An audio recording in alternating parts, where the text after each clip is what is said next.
They were told they did not belong in uniform, that they lacked bravery, discipline, and the backbone needed to stand against the German war machine.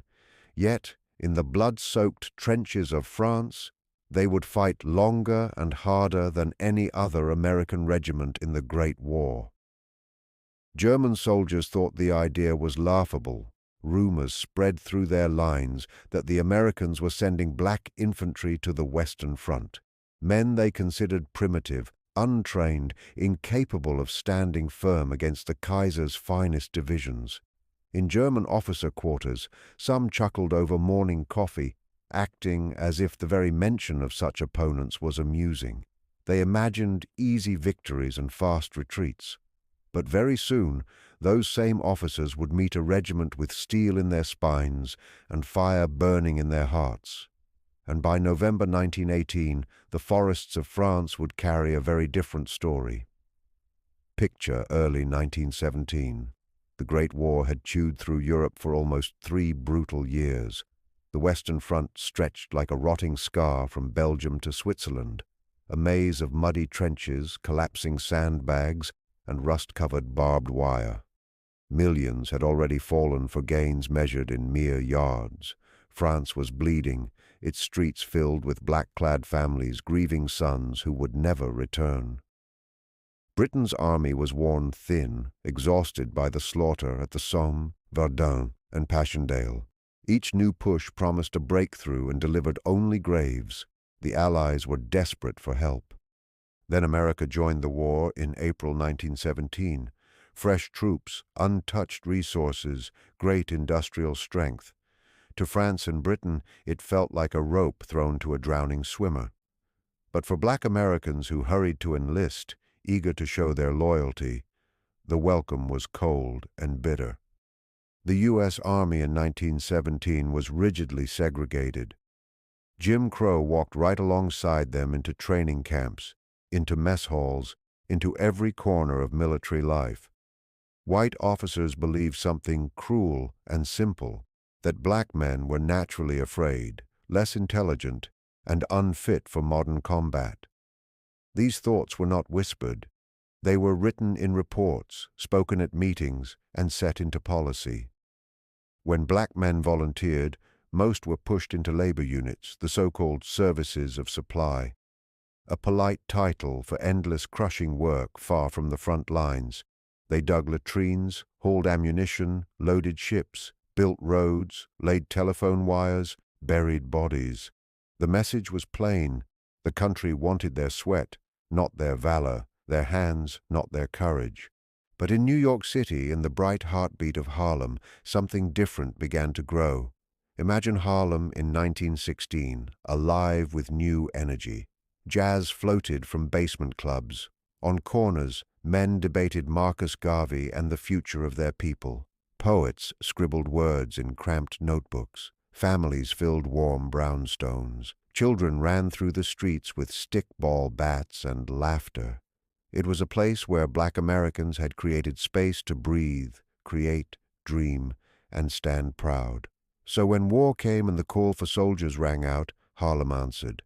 Men lined up outside recruitment offices with fierce determination. They came from all walks of life, musicians who could make a clarinet weep, railroad porters with weary feet, college men with science and engineering degrees, laborers with strong hands and long work days behind them. Some had never held a rifle, others had hunted since childhood, but what brought them together was a burning desire to prove something, not only to white America, but to themselves. They joined what became the 369th Infantry Regiment, part of the New York National Guard. On paper, it was just another segregated unit expected to disappear into obscurity like so many before it. But these men rejected that fate. They drilled until their legs trembled. They practiced firing rifles until their shoulders throbbed. They studied maps and battlefield tactics late into the night. One soldier later said it clearly. We knew we carried more than our own hopes. Every step we marched, every command we obeyed, we were carrying our people's honor. The burden was heavy. If they failed, America would say black soldiers could not fight. If they triumphed, they might break open a door locked for generations. Their commander, Colonel William Hayward, a white lawyer from Nebraska, stood out in that era. He believed these men could fight as well as any. He battled military officers to get them good rifles, proper boots, uniforms, enough training time. He pushed, argued, insisted his men deserved a real chance, but even his determination could not break the walls of racism inside the U.S. military. When the 369th prepared to sail for Europe in December 1917, white units received priority for everything: equipment, transport, trainers. The 369th got old gear and doubting looks. Some white officers even asked to be transferred rather than serve with them. The men heard the whispers, saw the sneers, felt the distrust. The voyage to France was long and tense. Packed into crowded ships sailing through dangerous waters, they played cards, prayed quietly, wrote letters home, and wondered what fate waited across the ocean. Some hoped France would be different, a place where merit mattered more than color. Others braced themselves, used to disappointment. When they finally landed at the port of Brest in January 1918, cold winter winds cut through thin uniforms. Towns looked worn and beaten by years of war. And right away the 369th was given labor duty once more. Shovels and pickaxes instead of rifles. They repaired roads shattered by shell fire, unloaded ships stacked with supplies, laid steel rails for trains. Day after day they watched white American troops march to the front while they remained behind doing heavy work no one else wanted. The frustration was a weight on their shoulders. They had trained to fight. They signed up to defend their country, but instead they were treated as workers, invisible unless something needed lifting. At night, wrapped in thin blankets, they whispered the question that grew inside all of them. Will we ever get our chance? And while they did not yet know it, the French army was watching, and the French saw something different. They needed men, and they believed soldiers were soldiers, not divided by skin. By spring 1918, the Western Front was in crisis. Germany had crushed Russia and moved huge forces west. This was their final push before America could fully arrive. In March, the Germans struck with Operation Michael, smashing through British lines and threatening to split the Allies apart. The French were nearly broken. They had lost more than 1 million men. Whole towns had no young men left to send. Their army was running on willpower alone. French leadership begged the Americans for troops, any troops who could hold the line. But General John Pershing refused to split American forces. He wanted an American-led army fighting under American command, yet the crisis was too dire and pressure too great, and so the French were given the 369th. They did not care about American racial rules. They needed fighters. They armed these men properly, trained them fast, and welcomed them into trenches stained by years of horror. For the first time, the Harlem Regiment held rifles in their hands, felt helmets on their heads, marched to the front line with determination beating in their chests. They were about to show the world exactly who they were. Black soldiers America had doubted, mocked, and pushed aside were about to step into the fire, and when the shells began to fall and the bullets carved through the air, the Harlem Hellfighters would stand firm. They would not break.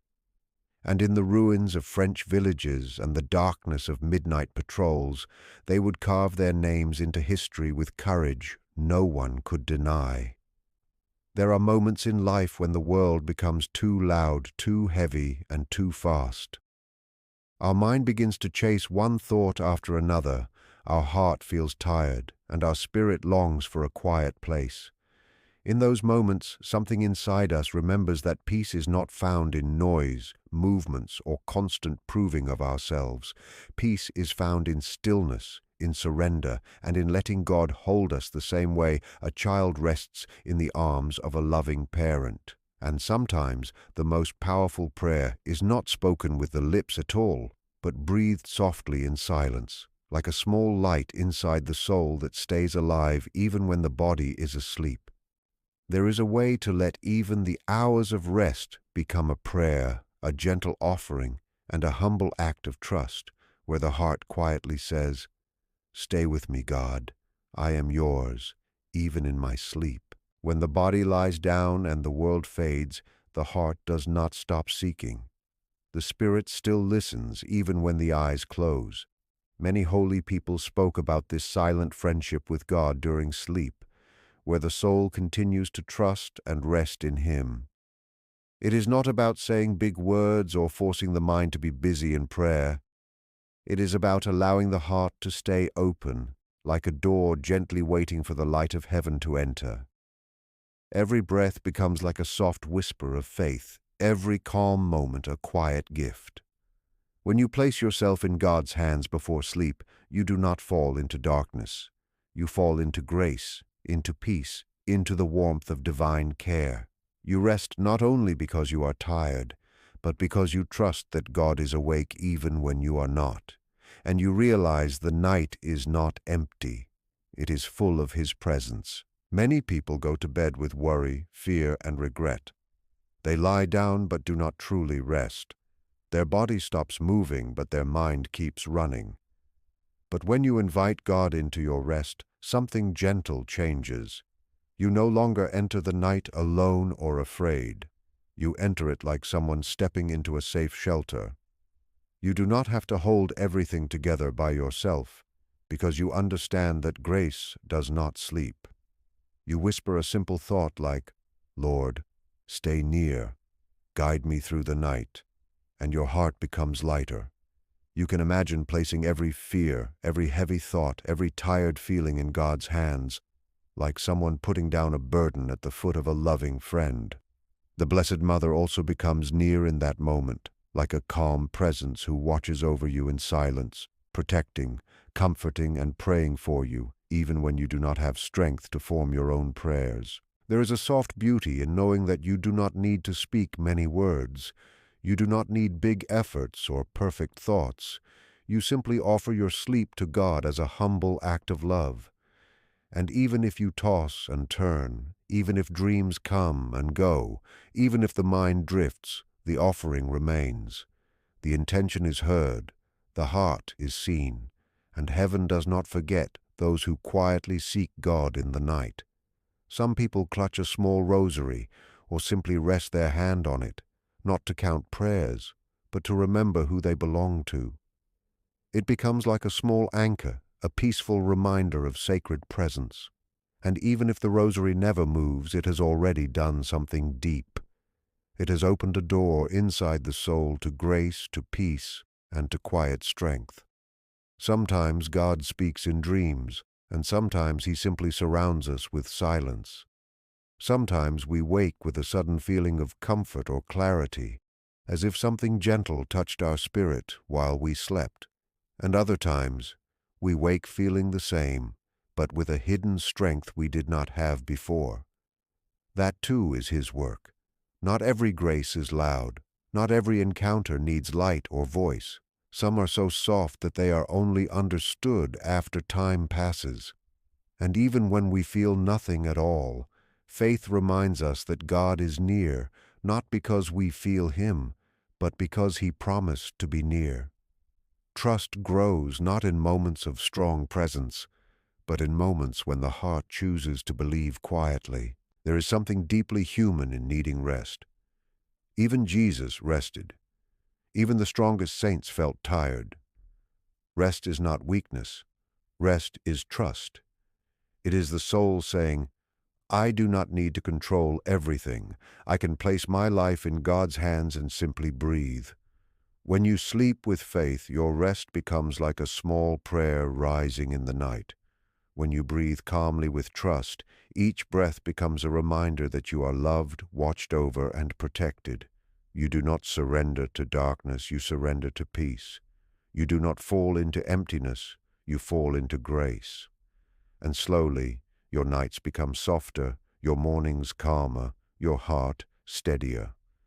Life will still bring challenges, But a soul that knows how to rest in God is a soul that can rise again with quiet strength. A soul that gives the night to heaven wakes with a gentle courage in the morning. And every day, little by little, something changes inside. There is less fear, less rushing, less noise. There is more patience, more trust, more quiet confidence. The world may remain uncertain, but inside a light grows. The kind of light that can only grow in silence, in stillness, in the peaceful hours when you whispered nothing but love and trust into the hands of God. And so, each night becomes not only an end, but a beginning. Each time you close your eyes in faith, you open your spirit to grace. The simple act of lying down and saying, "Lord, be with me," becomes more powerful than you know. You learn that prayer is not only in words, it is in rest, in trust, in gentle surrender. And when the morning comes, you rise not alone but carried by the one who watched over you. You rise not empty, but filled with quiet peace. And you carry that peace into the world, step by gentle step, knowing that you never walk alone and that even your sleep belongs to God. Sometimes life changes in ways we do not notice at first. It does not always happen with loud arguments or sudden fights. It begins softly, almost quietly, in the space between two people who once understood each other without speaking. At first it feels like nothing, a delayed reply, a distracted glance, a shorter conversation. You tell yourself it is only a busy day, a tired mind, a long week. But slowly you begin to feel something shifting in the air. It is a small distance that grows little by little until the silence between you starts to feel heavier than any words. You wish you could ignore it, but your heart sees it long before your mind admits it. Something has changed, and pretending it has not will only make the ache stronger. You start thinking about moments that once felt natural and warm, and now you wonder how things move so far from that without either of you noticing. When someone begins to disconnect emotionally, they do not always realize it themselves. They may still smile, still talk, still sit beside you, but their spirit feels slightly far away. Their eyes look but do not land the same way. Their voice sounds normal, yet you sense a softness missing, a quiet pull inward. You cannot force closeness, and trying only makes the space feel wider. But you also cannot pretend you do not feel it, because your heart notices subtle truths before your thoughts catch up. Emotional distance does not scream. It whispers. It shows up in slow withdrawal, in the way someone stops opening their inner world, in how they respond less to your presence and more to their inner escape. A person can be sitting right next to you and still feel out of reach, as if they are slowly drifting into a private world where you are no longer invited. The hardest part is not their silence, it is what rises inside you because of it. You start to question yourself. Did I say something wrong? Am I not enough anymore? Did something about me change? The mind tries to solve what the heart feels, but sometimes it is not about being wrong or not enough. Sometimes two hearts simply shift in rhythm, and one starts walking faster while the other slows down without noticing. Emotional disconnection is rarely sudden. It grows from small moments when someone chooses to hide instead of speak, to withdraw instead of trust, to run instead of be vulnerable. And the person left behind often carries the weight of understanding something they were never given the chance to discuss. True strength in such moments does not mean chasing or begging or forcing closeness. It means staying rooted in who you are, even when someone else forgets how to stand beside you. It means holding your calm when your mind wants to panic, breathing deeply when your heart wants to rush, staying still when your fears tell you to cling. Many people confuse attachment with love and fear with loyalty. But real connection is not built on fear of losing someone. Real connection is built on self-respect, on presence, on gentle honesty that does not demand but invites. Some hearts grow louder when they feel distance. while others grow quiet and observe. It is the quiet ones who often understand the deeper truth. Love does not survive through control or fear. It survives through patience and inner grounding. There is a quiet power that comes from refusing to break your own self to hold on to someone who is not reaching back. It is not coldness. It is dignity. It is not ego. It is emotional wisdom. When you stop chasing someone who is drifting, you are not abandoning them. You are giving them room to realize their own heart. You are giving space for truth to reveal itself. If they care, they return with clarity. If they do not, they drift until they disappear. Either way, you remain whole. You do not shrink to fit someone's fading attention. You do not fight to stay where you are no longer seen.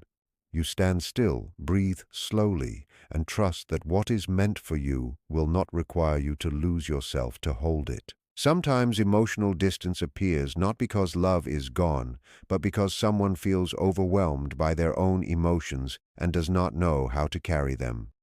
They hide not because they stopped caring, but because they do not know how to express their silent fear, their quiet confusion, their unspoken fatigue. Many people were never taught how to handle vulnerability. They only know how to protect themselves, even when no one is hurting them.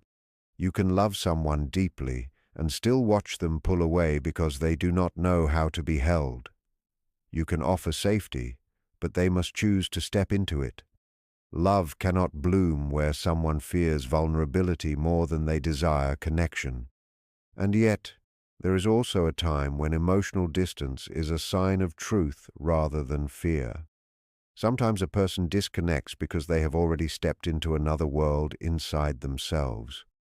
They may not say it aloud, but their spirit is already letting go. You feel it in how they no longer ask, no longer share, no longer lean in. Their presence becomes a habit, not a devotion.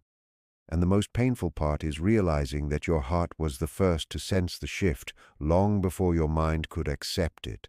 In those moments you learn that love is not only about holding on, sometimes it is about learning when to release with grace, even when it hurts, especially when it hurts. To stand strong in such times is not to harden your heart, but to anchor it.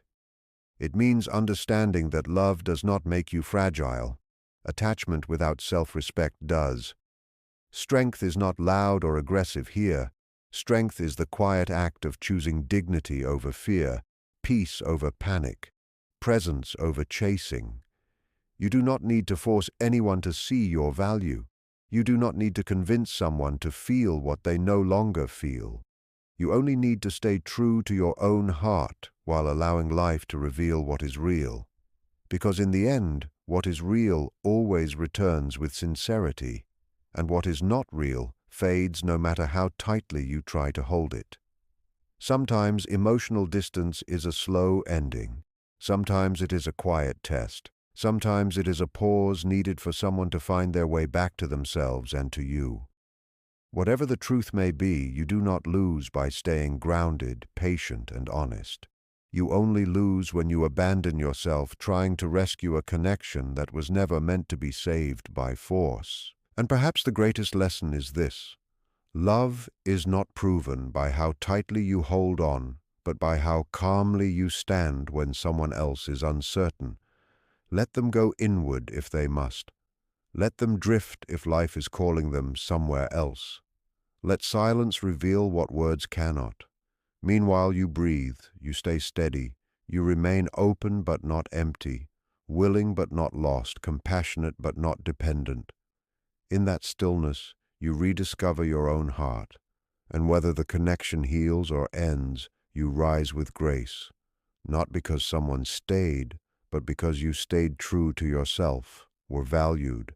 But the greatest test was still in front of them. The final major push of the war was being organized, a move that would strike deep into the fortified German defenses in the Argonne Forest.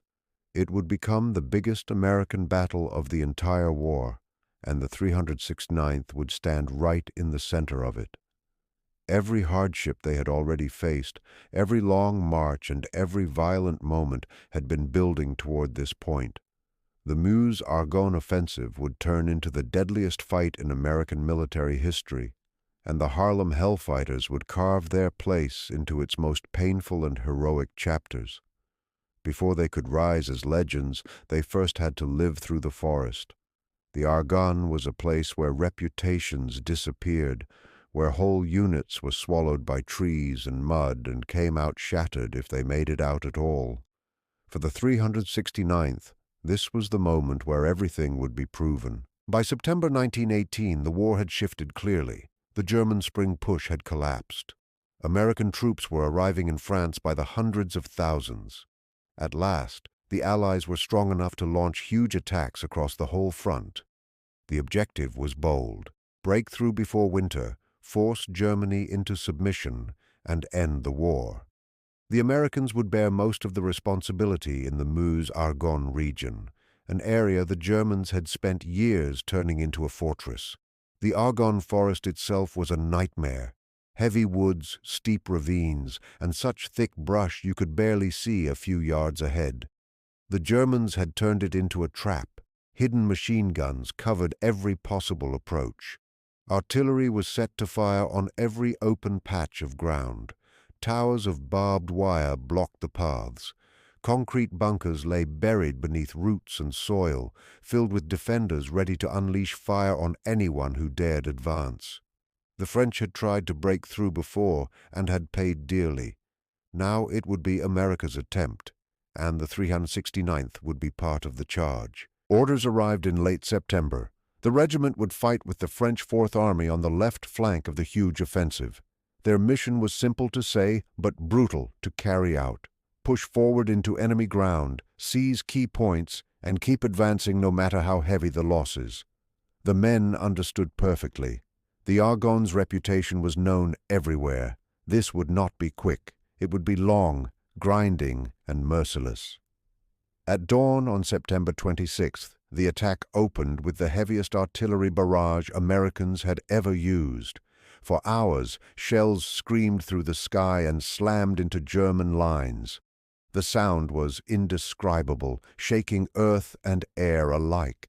When the moment came, whistles blew, and men climbed out of their trenches, stepping into no man's land. The 369th moved forward alongside French colonial units. Almost immediately, the plan began to break apart. The bombardment had not cut the wire. German guns survived deep shelters and returned fire with deadly accuracy.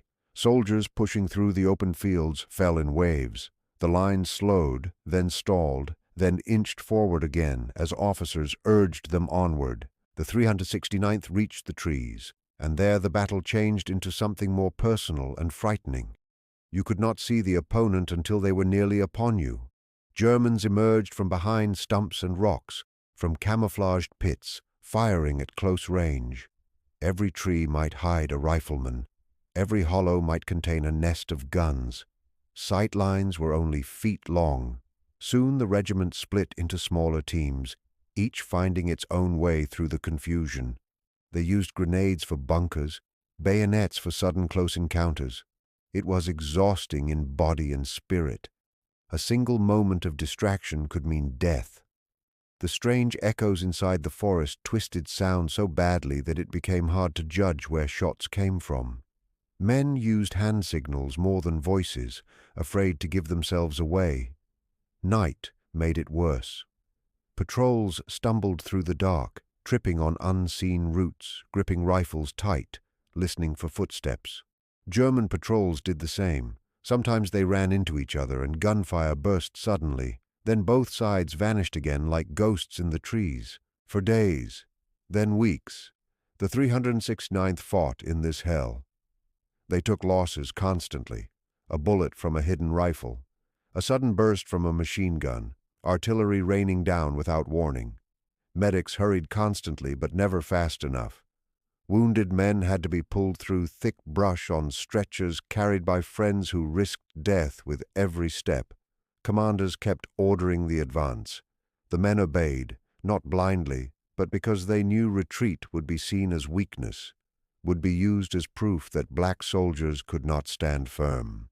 Every trench taken, every hill climbed, was not just against the German army, but against the deep prejudice waiting back home. French leaders admired them, but worried for them, too. The 369th was being worn down. Replacements could not match the losses. The men in the lines were running on pure willpower. When French officers suggested rotating them out, the regiment's commanders refused. Not yet. We can still fight. And they did. They battled through fortified villages like Seychaux, storming streets and clearing houses one by one, basement by basement, room by room. When the village finally fell, the 369th stood thinner but unbroken. They climbed Belleau Ridge, charging uphill under crushing fire. Men dropped in lines, but others climbed past them. They reached the top and fought hand to hand among the trenches. The ridge changed hands more than once before the Hellfighters held it for good. There was nothing glamorous about it. Mud, fear, sweat, hunger, blood. And still they marched and fought because stopping meant failure, and failure meant shame forced upon them by those waiting to doubt them. By early November they had been in battle for over 40 straight days. No other American unit could say the same. They advanced farther than any regiment near them, captured enemy guns, took prisoners, and achieved every mission given.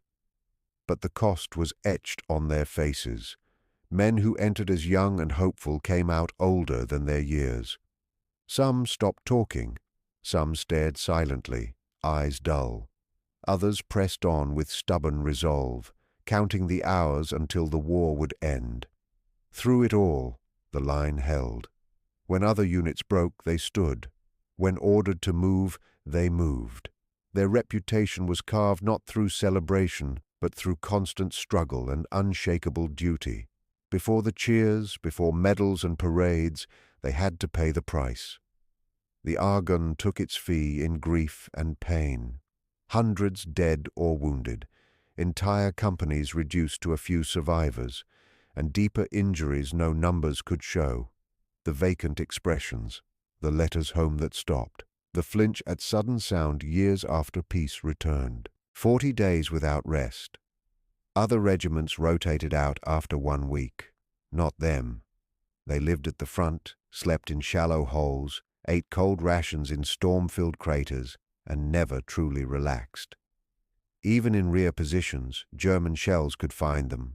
Mines cracked under strain. Shell shock, they called it then.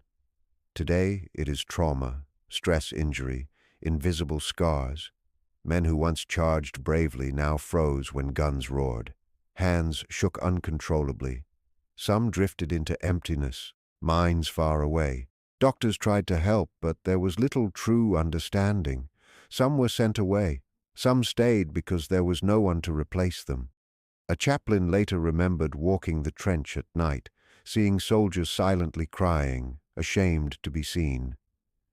He wrote that his prayers felt small against what they carried, so he simply sat with them, letting them know they weren't alone. Wounds broke bodies too. Lost limbs, lost eyes, shattered bones, lungs burned by gas, injuries that would shadow them forever. Medical tents overflowed.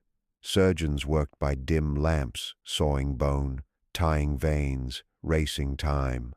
The smell of those places never left the memory of anyone who entered. Back home, telegrams arrived one by one. The War Department regrets to inform you.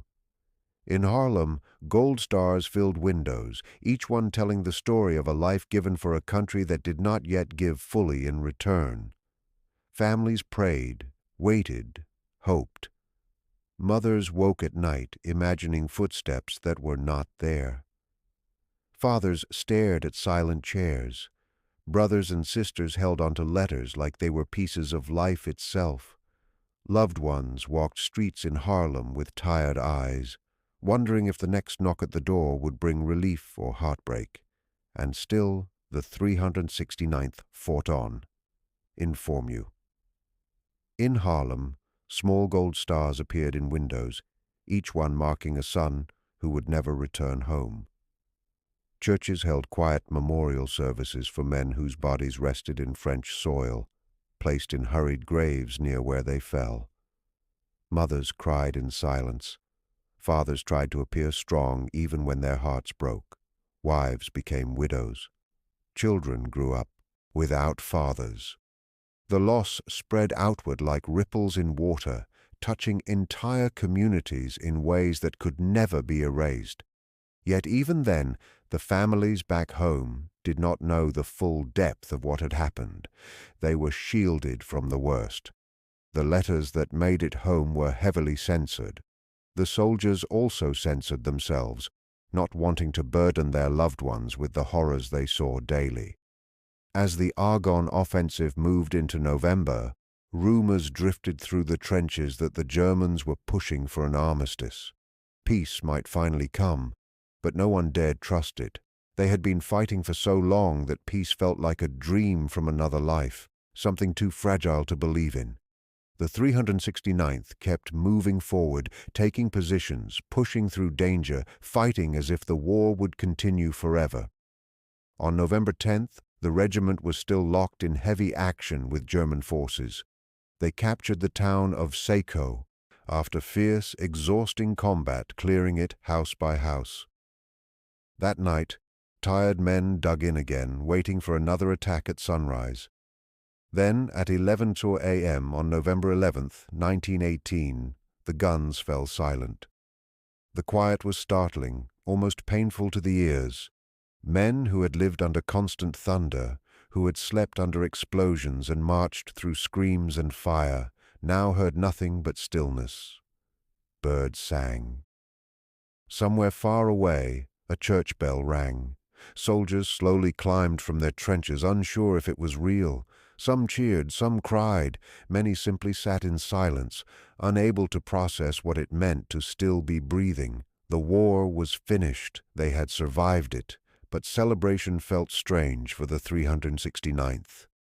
They looked at the few men left in their ranks, at the faces that had once been young and hopeful, but were now worn and hardened. They thought of the friends buried in foreign ground. The victory tasted bittersweet, earned at a cost that felt unbearably high. In the days after the armistice, the regiment gathered names, gathered belongings of the dead to send to families, and wrote what letters they could. The numbers told the truth. The 369th suffered more losses than many American units. They had been in combat 191 days, more than any other U.S. unit. They never surrendered ground, never allowed a man to be taken prisoner. They paid with blood for every inch they gained. French leaders praised them, awarding the entire regiment the Croix de Guerre. Over 170 soldiers received French honors. American praise, however, was slower, hesitant, and often forced. Bodies could heal with time, but minds took longer. For many, the invisible wounds would never fade. Some men would build lives again, raise families, find steady ground. Others would struggle in silence, haunted by nights without sleep, turning to drink or isolation. Some would drift, unable to return to the selves they had been before war. Even before leaving France, they understood the depth of what they had done. They had fought as fiercely as any group in the American forces. They earned the respect of the French, the fear of their enemies, and reluctant recognition from their own military. They proved that bravery and honor had no color and could not be limited by prejudice. Before they could be welcomed home, they had to cross an ocean back to a country that had once tried to block them from fighting at all. Winning a war overseas did not mean they would win the peace that waited in America. In December 1918, the regiment began its long return journey. They boarded ships at French ports, leaving behind muddy trenches and rows of wooden crosses. They carried memories that would stay with them forever. The trip back felt different than the one that took them across the sea months before. Then uncertainty had filled their hearts. Now they were hardened soldiers, honored by France. proud of what they accomplished, and expecting to be treated with respect. But hints of disappointment came early. While white American regiments prepared for return with fresh uniforms and ceremonies, the 369th waited, still treated as outsiders on American rolls. Some wondered if they were being intentionally delayed so white units could march first. Finally, in February 1919, orders came. They would return to New York. As the ship neared the harbor, soldiers stood on deck staring at the Statue of Liberty through mist. Some wept quietly. They had made it home. On February 17, 1919, they marched through Manhattan in one of the most meaningful parades in U.S. history. Harlem had been waiting. Streets overflowed with people. Crowds stretched far, from sidewalks to rooftops. The regiment marched proudly in their French helmets, holding French rifles, medals shining on their jackets. Their backs were straight, their steps steady, their faces calm and proud. The band played with energy and soul, music unlike anything heard at an American military parade before. As they marched uptown, something unusual happened. At first, white crowds watched silently, unsure of how to react to black soldiers receiving honor. But slowly hands rose, clapping began, and applause spread. By the time they reached Harlem, the crowd thundered with cheers. Mothers cried for the sons who returned, and for those who never would. Families waved flags, shouted names, and held each other tightly. That day felt like triumph. For once, recognition came from their own community, even if the country still doubted them. Yet celebration could not erase the reality waiting outside Harlem. The men returned to a society where they were still seen as lesser. Jim Crow laws had not faded while they were away. If anything, prejudice had sharpened. The Great Migration had shifted populations, creating job fears and fueling resentment. Race riots shook cities. The summer of 1919 would become known as the Red Summer, filled with attacks against black communities. Veterans became targets because their confidence frightened those who wished to maintain control. Some were beaten for wearing their uniforms. In the South, veterans were warned to stay quiet or face violence. Henry Johnson, who once fought off an enemy raid almost alone, came home wounded, unable to work. He struggled, turned to alcohol to quiet the pain, and died. Without honor in 1929. The nation he defended turned its back on him. Many others shared his fate. Work was scarce. Promised support was blocked through paperwork and discrimination. The government that praised victory gave little to the soldiers who earned it. Their commander tried to speak for them, writing articles, giving statements, explaining their courage. But even he could not defeat the systems built to keep them down. The Army returned to old policies. Black soldiers went back to service roles. Leaders ignored lessons from the battlefield. Some even wrote false reports claiming black units failed in combat, trying to rewrite history to fit prejudice. So the men of the 369th fought a new battle after war. The battle to protect truth, to ensure their story was not erased. They wrote down what they lived. They shared memories with those who would listen. They gathered for reunions, supporting each other when the world would not. They became community leaders, teachers, advocates, musicians, and workers. They pushed forward not just for themselves, but for generations to come, refusing to let their courage fade into silence. Their fight had never only been against an enemy across the ocean. It had always been a fight for dignity, for the right to belong fully in the nation they had defended. They carried themselves with pride, even when the world tried to deny it. Their legacy lived on in every young person who saw strength in them, in every soldier who followed, in every fighter who understood that respect is earned through action, and truth survives through those determined to speak it. They came home not just as survivors of battle, but as symbols of what courage looks like when the world doubts you. They showed that bravery can change not only a war, but the future of a people. And even when the world tried to look away, their story endured, steady and unbroken, like their march through Harlem, echoing long after the sound of drums faded in the streets. In their communities, many joined the civil rights organizations that were beginning to grow into what would later become the civil rights movement. They had faced German machine guns, artillery, and the harshest conditions of war. They were not going to be intimidated by segregation or racial discrimination back home. Their service became a powerful statement. If we are brave enough to risk our lives for this nation, we are brave enough to vote, to eat anywhere we choose, and to send our children to any school we desire. Yet the fight was exhausting. Many veterans struggled with what we now recognize as PTSD. At the time, there was no diagnosis, no treatment, no understanding. They turned inward, isolated themselves, or endured the trauma in silence. The mental scars from the Argonne did not vanish simply because they returned home. Some men woke screaming from nightmares for years. Others could not tolerate loud noises. Families tried to understand, but could not truly grasp the horrors these men had experienced.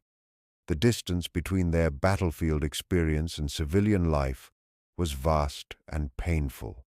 Still, there were moments of pride and recognition. The parade through the streets had meant something, a symbol of respect and achievement.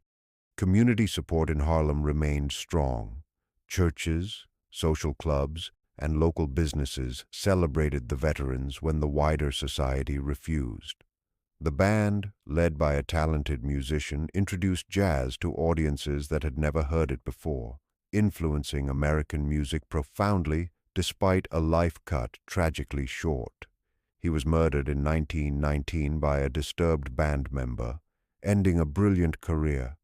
But the legacy of the band and the regiment lived on into the jazz age that followed. The veterans themselves became living bridges connecting the war to the civil rights struggles to come. They raised children while sharing stories of courage and sacrifice, not to boast, but to bear witness. They joined organizations fighting for justice, challenged lynching, and demanded voting rights. Their military service gave them moral authority that was difficult to ignore. When they called for equal treatment, they had already bled to prove their loyalty to the country. Before their story could become legend, it had to survive the efforts to erase it. The decades following World War I saw a deliberate attempt to minimize or erase the achievements of the Harlem Hellfighters, reducing them to footnotes while white units were celebrated. Understanding this erasure is key to appreciating why their story matters today. In the years after the war, the military faced a difficult truth. The 369th's combat record was undeniable. Their French honors were official, and newspapers, especially the black press, documented their accomplishments. Acknowledging their success, however, could undermine the segregationist policies and racial theories the military had long relied upon. The solution was institutional forgetting. Official Army histories downplayed their contributions or omitted them entirely. When mentioned, it was often with caveats, implying that they succeeded only under French leadership and could not have done so independently. The fact that many officers in the regiment were black was conveniently ignored. The heroism of individuals like Henry Johnson was briefly acknowledged and then allowed to fade from public memory. Johnson, who should have been awarded the Medal of Honor for his actions in May 1918, was passed over. The official reasons cited paperwork errors, but the true cause was simple. The military was not ready to grant its highest honor to a black soldier. In textbooks and popular histories of World War I, the 369th barely appeared. Students learned about Sergeant York, the Lost Battalion, and Eddie Rickenbacker, but the Harlem Hellfighters were absent. This was no accident. It was deliberate exclusion, part of a broader pattern of erasing black Americans from the national narrative. The impact was profound. Generations grew up unaware that black soldiers had fought with distinction in World War I, that the longest-serving American combat unit had been a Harlem regiment. This erasure reinforced racist narratives about black military ability and allowed segregation in the armed forces to persist for decades. The veterans themselves resisted this forgetting. They wrote letters to newspapers, reached out to historians, and spoke publicly whenever they could. Yet they faced an overwhelming tide of indifference and active resistance. White veterans organizations often refused them membership. Posts of the veterans of foreign wars and the American Legion frequently denied black members, meaning men who had fought for America could not join the groups dedicated to honoring American veterans. Some built their own organizations, but they lacked the resources, influence, and political connections of the mainstream. Their voices were marginalized, their stories largely confined to black communities where they were honored and remembered while the wider nation remained unaware. The Great Depression worsened their situation. Veterans' issues were overshadowed by basic survival. The 369th veterans, already facing employment discrimination, were hit hard by the economic collapse. Some became homeless, others barely survived. When the Bonus Army marched on Washington in 1932 demanding promised benefits, black veterans joined, facing additional hostility even from within the larger group of desperate protesters. World War II introduced a new generation of black soldiers who encountered many of the same challenges their predecessors had faced. The military remained segregated, black units were often assigned labor duties, and commanders still doubted their combat effectiveness. Yet the veterans of the 369th were still alive, still bearing witness. Some reached out to the younger soldiers, sharing experiences, offering encouragement, and reminding them, "We proved it could be done. Now you must do it again." The World War II generation took up that challenge, proving themselves in battles like Anzio and the Bulge, adding chapters to the long story of black military valor. After World War II, the armed forces were officially desegregated, but recognition of past service did not automatically follow. The story of the 369th remained largely unknown outside black communities. Historians focused on World War I continued to overlook them. Popular culture ignored them. Occasional mentions were often dismissive or steeped in stereotype. It was not until the civil rights movement of the 1950s and 1960s that meaningful efforts emerged to recover and honor the Harlem Hellfighters' legacy. Historians, many of them black scholars working against institutional resistance, began researching and writing about the 369th, combing military archives, interviewing surviving veterans, and collecting letters, photographs, and testimonies. The truth that emerged was undeniable.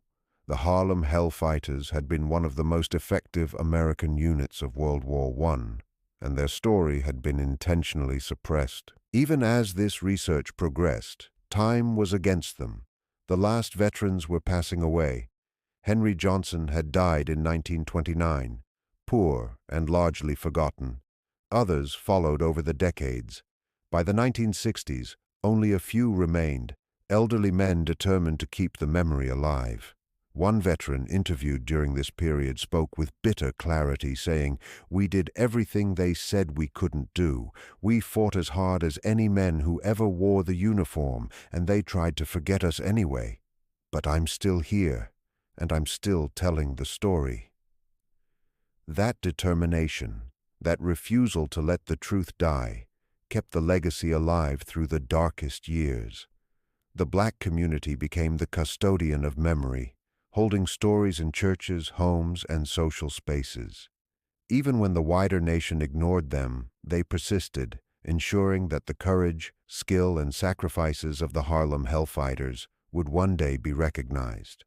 Slowly, the truth resurfaced. Their names were spoken in classrooms and conferences. Families presented medals and letters. Scholars published research, and the Harlem Hellfighters story began to reclaim its rightful place in history, carried forward by those who refused to let silence erase their contribution. Community never forgot. In Harlem, people continued to honor the 369th. Church gatherings remembered them. Elders told younger generations about the Hellfighters. Their story lived in family conversations, in music, in memory, passed down even while the larger nation tried to erase or ignore it. Only years later did the wider public slowly begin to recognize their bravery. In 1996, 77 years after his heroic actions, Henry Johnson received the Purple Heart. It was a late and modest acknowledgement, far overdue. In 2001, the last living members of the regiment were honored in New York. Only a handful remained, all more than 100 years old. They stood or sat in wheelchairs as they finally heard words that should have been spoken to them long before. Thank you for your courage, your sacrifice, your duty. In 2015, almost a full century after his heroic defense in France, Henry Johnson was at last awarded the Medal of Honor. President Obama presented it to his family, admitting the long delay had been a serious injustice. The official citation described his actions that night in May 1918, the wounds he received, the enemy soldiers he fought off. Even so, these late recognitions could not change the years of silence that came before. Johnson died poor, unrecognized by his own country. Many other men of the 369th lived similar lives, struggling with no support and no honor from the nation they had defended. The long refusal to tell their story damaged more than their lives. It robbed America of truth, hid lessons that could have helped the country grow, and strengthened the false stories that allowed racism to continue. The work of honoring and recovering the Hellfighters' story still goes on. Historians continue searching, discovering new letters, testimonies, and forgotten records. Films and books have been made. Schools are slowly adding their story into lessons, but much remains unfinished. Many people still do not know who they were. The 369th still does not hold the same place in the nation's memory as other World War I units. Their legacy, denied for so long, is being pieced together, little by little, as truth returns to the surface. The soldiers themselves always knew that their fight went far beyond winning battles. They understood that real recognition meant justice, meant truth, meant forcing the country to face all of its history, not just the comfortable parts. To remember the Harlem Hellfighters is to challenge myths, to confront the racism that once tried to bury their achievements. Before we can understand what they represent today, we must see how their service reached outward across time, shaping military policy, influencing the civil rights struggle, and affecting American culture. Their story did not finish in the mud of the trenches, or even when they came home. It continued to echo through the entire century. The first effect was inside the military, though real change took decades. The 369th proved black soldiers could fight, bravely follow discipline, take on dangerous missions, and succeed in battle. Yet the military leadership refused to fully accept these facts. In the 1920s and 1930s, policy still stated black soldiers belonged in labor or service roles. Still, some officers quietly paid attention. A few observant leaders studied the record of the 369th and saw the truth clearly. When World War II arrived and the need for soldiers increased, voices inside the military again pointed to units like the 369th. They argued that black troops could and should serve in combat. It still was not enough to change everything quickly, but it started pushing the system. The slow, difficult path toward desegregating the armed forces after 1948 owed something to the Hellfighters, even if history rarely gave them credit. The men who served later in World War II, Korea, and Vietnam stood on ground the 369th helped build, and their influence stretched further than the military. The Harlem Hellfighters became symbols in the struggle for equal rights. Leaders in the civil rights movement pointed to their service as living proof. How could a country deny citizenship to men who had fought and bled for it? The contradiction was too clear. Activists repeated the same question. If these men could defend democracy abroad, why could they not enjoy democracy at home? During World War II, the Double V campaign, victory against foreign tyranny and victory against racism at home, drew strength from examples like the 369th. The idea that black soldiers fought overseas while facing segregation at home became impossible to ignore. It pushed younger generations to demand real change. The Harlem Renaissance, that powerful burst of art, music, and writing in the 1920s, was also shaped in part by the pride the Hellfighters' service inspired. Veterans came back to Harlem with a sense of honor and accomplishment. They had been celebrated in France, praised in New York. That confidence helped fuel a broader movement that declared black excellence, dignity, and beauty to the world. Writers like Langston Hughes and Claude McKay, musicians like Duke Ellington and Louis Armstrong, created in a moment lifted by the spirit of achievement the Hellfighters returned with. And the music itself carried their legacy. The jazz that James Reese Europe and the 369th Band brought to France traveled back across the ocean and shook American culture. Jazz became the country's heartbeat, growing from Harlem clubs to every corner of the world. Their service also shaped how other nations viewed race. French soldiers and civilians who fought beside or saw the bravery of black American troops gained a different perspective than the racial hierarchy in the U.S. France was not free of racism, but the reality of war forced many to rethink old beliefs. Black American writers later found freedom and acceptance in Paris partly because French memory held images of men like the Hellfighters fighting beside them. That experience formed a cultural bridge, a back-and-forth exchange that enriched art, thought, and music across oceans. The legacy also moved through families in quiet, powerful ways. Children and grandchildren of the Hellfighters grew up hearing stories of what their fathers and grandfathers had done, what they had given, and what they had endured.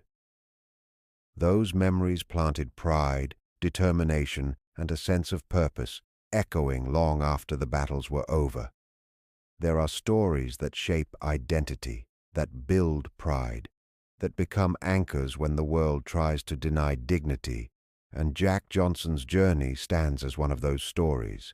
He lived in a country determined to deny him respect, yet he carried himself with a calm confidence that many could not understand, and because they could not understand it, they feared it and fought it. His life was not only about boxing, it was about a man deciding that he would not lower himself to fit into the space society offered him, a man who chose self-belief over forced obedience, expression over silent acceptance. Many tried to bury his name under shame, focusing more on his legal punishment than his greatness, rewriting history in ways that made him seem reckless instead of brave. But even attempts to erase him tell a story, teaching us that history is not just what happens, but what people choose to remember, and that forgotten stories require people willing to rediscover truth and bring it back into the light. His legacy reminds us that those who are forced out of history do not disappear. They wait for the day someone retells their truth with clarity and courage. Johnson stood in a strange place, admired by some and blamed by many in his own community, because he did not act the way society expected him to.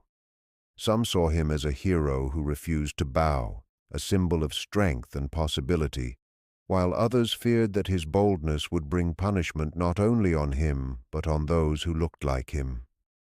Even today, public figures from marginalized backgrounds face that same heavy burden, the expectation to represent everyone, to be perfect, to be strong without seeming threatening, to be authentic without upsetting those who prefer obedience.